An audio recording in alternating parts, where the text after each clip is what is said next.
Osorio. I'm going to do 2 poems for you guys today, and I'm going to explain them a little bit. The first poem I wrote in 2008 after moving to the Bay Area and working with a group called Youth Speaks Bay Area, and I was challenged to write a poem about being a queer person, moving to a place where gay marriage was legal, and then having it turned into something that was illegal, and how that made me feel. So this poem came about.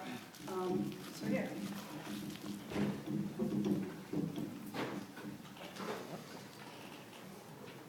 This is not a b-boy stance. This is not me getting ready to dance. This is my straight jacket. This is how I've learned to fold my arms and hold myself in the open. You see, no one ever told me.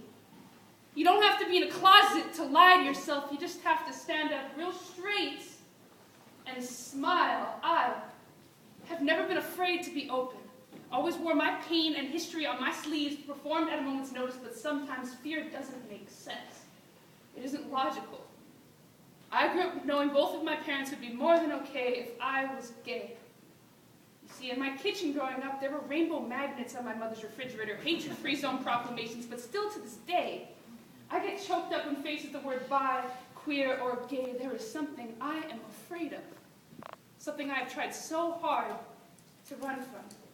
In September of 2008, I moved to California for 2 reasons subconsciously. I ran to the city of homosexuality, hoping she'd hold me in the open, but Stanford, she had a way of pushing me back to where I was used to crying. Everyone at Stanford knows you don't come here to boost your self-esteem, and you don't stay unless you can deal with the blows. And since I couldn't go home, I ran straight from my bedroom closet to a closet-sized dorm room. I found comfort in being boxed in. You see, that way it's much harder to fall, and even when you do, hardly anyone ever notices. Stanford taught me to be invisible, so that even though every inch of my being screamed gay, like I was some rainbow, flagging down a lesbian cruise convention, I found a way to not exist for 3 months.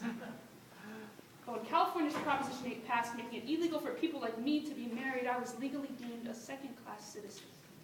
I watched the vote count rise. The percentage gap between right and wrong widened while cheering Obama's win. I watched thousands of people lose. This is not the change I voted for. So hatred opened my dorm room door, and I found myself exposed, hurt, and angry, wanting to be strong enough to wear my pain on my sleeves and speak, but this was all I had. A poetry book with similes I was too afraid to share, 2 arms that wouldn't fold. How would I teach a nation to love what it doesn't understand if I wasn't comfortable loving myself in front of them? So for the first time in my life, I realized that being gay, it's not about being different, it's about being the same. It's about loving yourself enough to fall in love with yourself and being more than okay with that. I'm 20 years old, and though I don't identify with my sexuality, I find it much easier falling in love with women than men, and I will love whoever I love without ever trying to justify it again. I will not hide.